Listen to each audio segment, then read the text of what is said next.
Bienvenidos a nuestro canal. El día de hoy vamos a hablar del tema de magnetismo y nos vamos a enfocar un poco a lo que sería la ley de Coulomb precisamente para este magnetismo. Y se dice que esta ley nos va a ayudar a estimar lo que es la magnitud de la fuerza entre dos polos magnéticos independientes y puntuales.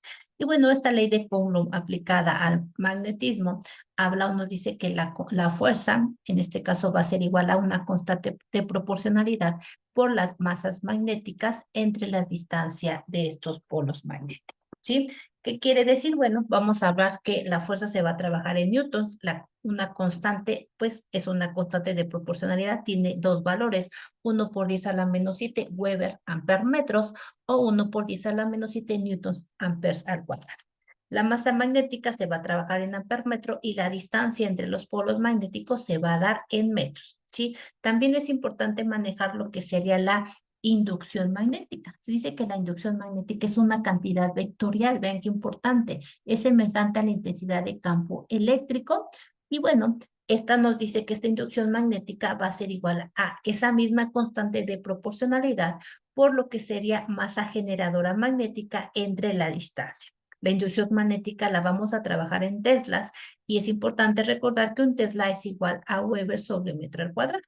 La distancia entre los polos va a ser en metros, la constante de proporcionalidad tiene los mismos valores y la masa generadora se va a trabajar en amper metro. Al hablar de una cantidad vectorial, ¿qué nos están diciendo? Bueno, pues resulta que si la inducción magnética en un punto es debido a un conjunto de masas magnéticas, ¿qué va a pasar? Bueno, pues la inducción magnética total va a ser igual a la suma vectorial de sus inducciones, ¿sí? Esto es un punto muy importante que hay que considerar. Vamos entonces a ver qué nos dice nuestro ejercicio y nos habla que son los polos de un imán. Un imán, me dice los polos de un imán de 10 centímetros de longitud tiene una intensidad de 20 amperes metros. Y nos piden precisamente calcular la inducción magnética en un punto Q situado en el aire de tal manera que el ángulo NQS sea de 90 grados y los lados NQ y SQ del triángulo formado sean iguales. Ajá. Entonces vamos a hacer, este es nuestro imán, está aquí la longitud 10 centímetros y su intensidad es 20 amperes metros. Ajá. Nuestros datos nos dice que serían, en este caso, nuestra masa generadora de 20 amperes metros, nuestra, en este caso, longitud de 10 centímetros y mi constante, 1 por 10 a la menos 7 Weber sobre amperes metros. Esa es la información que me están dando. ¿Y dónde voy a colocar la inducción magnética? Me dice en el punto Q, que se encuentra situado en el aire, ajá, y que en este caso nos dice vamos a formar ángulos de 90 grados. Y además el lado NQ y SQ deben de ser iguales. Prácticamente estamos hablando de dos triángulos iguales. Y bueno, me pide calcular la inducción magnética. Tengo que calcular la inducción magnética en este punto. Y me dice, bueno, o vemos ya que la inducción magnética es igual a la constante por mi masa generadora entre la distancia al cuadrado. Tengo la constante, sí, tengo la masa generadora también, pero lo que no tengo es la distancia. Necesito la distancia SQ o distancia NQ. ¿Sí? Entonces, ¿cómo la vamos a determinar? Vemos que estamos formando triángulos, aquí claramente se forman los dos triángulos y sabemos que estas distancias pues prácticamente son la misma, con que calculemos una vamos a tener la distancia de ambas, ¿sí? Vamos a considerar o vamos a tomar uno de los triángulos, sabemos que son iguales y aquí los datos que tengo es de que la longitud en este caso, vamos de nuestro imán es de 10 centímetros, ¿sí? Quiere decir que si estamos colocando nuestro punto Q a la mitad, pues este lado es igual a 5 centímetros y este lado también es igual a 5 centímetros. Vamos a saber que este también va a ser igual a esos 5 centímetros y ¿qué es lo que nos faltaría calcular? Nuevamente la distancia es lo que no tenemos. Tomo mi triángulo y vamos a trabajar. Creo que aquí ya nos estamos dando una idea. Sé que su lado es igual a 5, este es igual a 5 y me falta la hipotenusa que es igual o que le vamos a dar la constante C como tradicionalmente se sabe. Y sabemos también que para calcular el valor va a ser igual a la raíz cuadrada de a cuadrada más b al cuadrado. ¿Tengo el valor de a? Sí. ¿Tengo el valor de b? Sí. Lo sustituimos, raíz cuadrada de 5 al cuadrado más 5 al cuadrado, 5 por 5, 25 en ambos casos, y 25 más 25 sería raíz cuadrada de 50. Si calculamos esa raíz, me dice que C es igual a 7.07 centímetros. Ya tengo el lado, pero tengo centímetros, necesitamos metros. ¿Qué voy a hacer? Pues lo vamos a transformar. Voy a multiplicarlo por 1 metro o 1 entre 100. Sabemos que 1 metro es igual a 100 centímetros y aquí ya por la forma en cómo estamos colocando, sabemos que este centímetro multiplica y este centímetro, en este caso, se estaría dividiendo, por lo tanto, se va. Vamos aquí a borrar estos que no me quedó muy bien. Centímetro multiplica, centímetro divide. Ok, ya tengo en este caso mi unidad, que sería el metro, entonces 7.07 por 1 entre 100. ¿Esto a qué va a ser igual? Va a ser igual a 0.707 metros. Ya tengo el valor, es decir, ya tengo el lado. Este es uno de los lados. Sabemos que este es exactamente igual. Ya puedo calcular la inducción magnética, sí. Tengo la constante, tengo el valor de P, de la masa, y tengo mi distancia.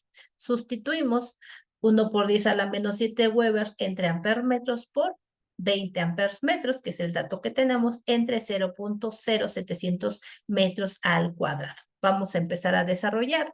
Si multiplicamos 1 por 10 a la menos 7 Weber amperes metros por 20 amperes metros, bueno, pues aquí me va a dar, tengo una resultante, pero también vamos viendo las unidades. Vemos que aquí este amper metro se va con este amper metro y por eso solamente me queda Weber.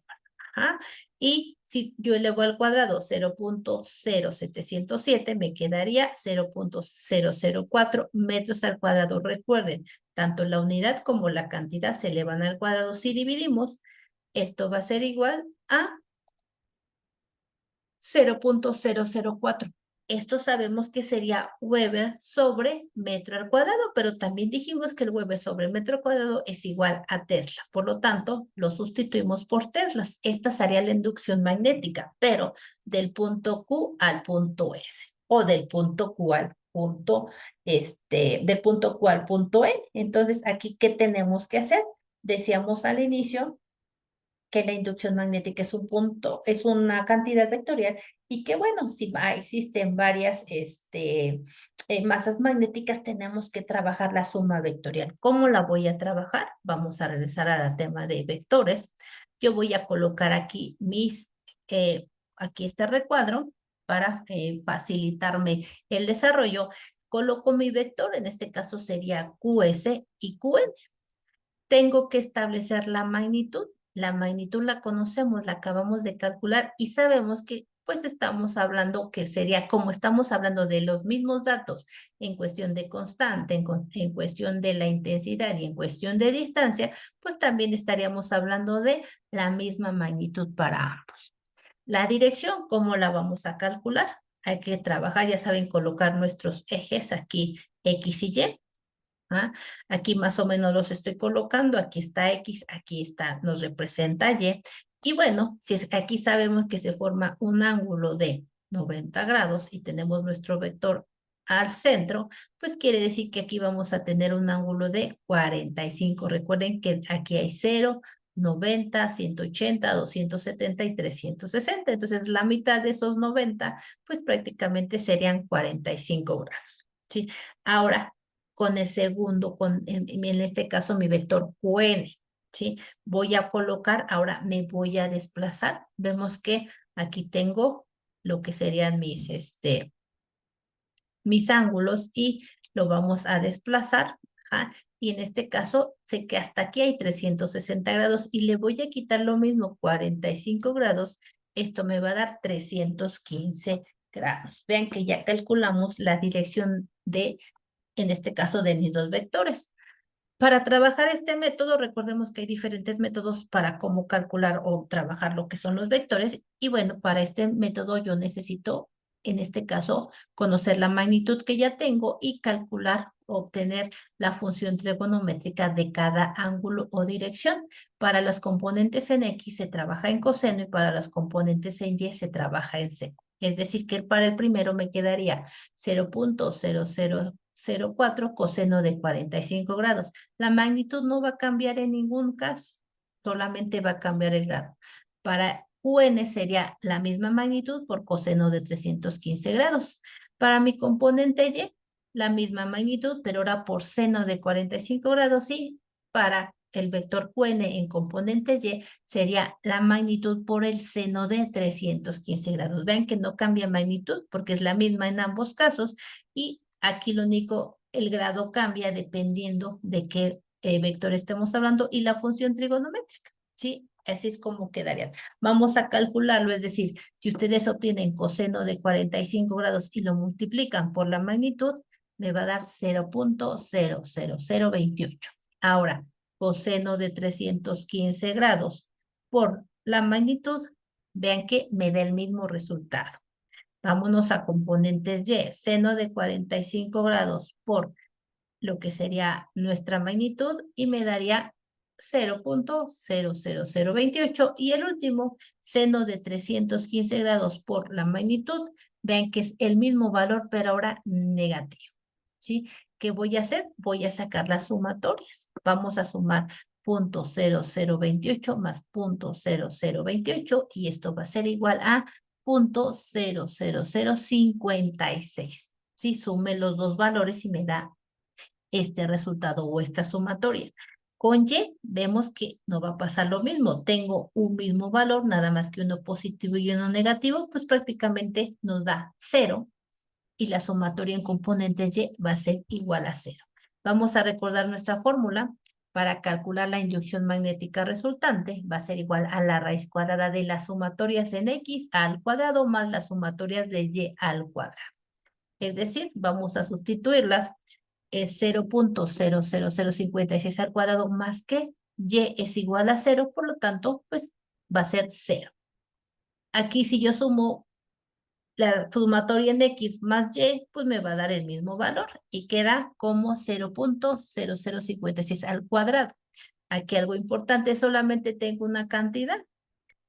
Esta raíz cuadrada se va a ir con esta potencia. Y bueno, con esto, por lo tanto, vean que mi inducción magnética resultante sería 0.00056 teslas. Esa sería la magnitud la inducción magnética resultante. ¿Sí? Vamos ahora a obtener el ángulo. Para este método decimos que el ángulo es igual a la tangente a la -1 de las sumatorias en Y entre las sumatorias en X. Sin embargo, ya sabemos que las sumatorias en Y es 0 y todo, si dividimos un número, un 0 por cualquier número, me va a dar 0. Y si obtengo la tangente de -1 de 0, pues resulta que es un ángulo de 0 grados. Y esto es por la característica o la posición de nuestro imán. Entonces, para este imán de 10 centímetros de longitud, va a tener una inducción magnética de 0.00056 teslas a 0 grados. Eso sería todo. Muchas gracias. Hasta luego.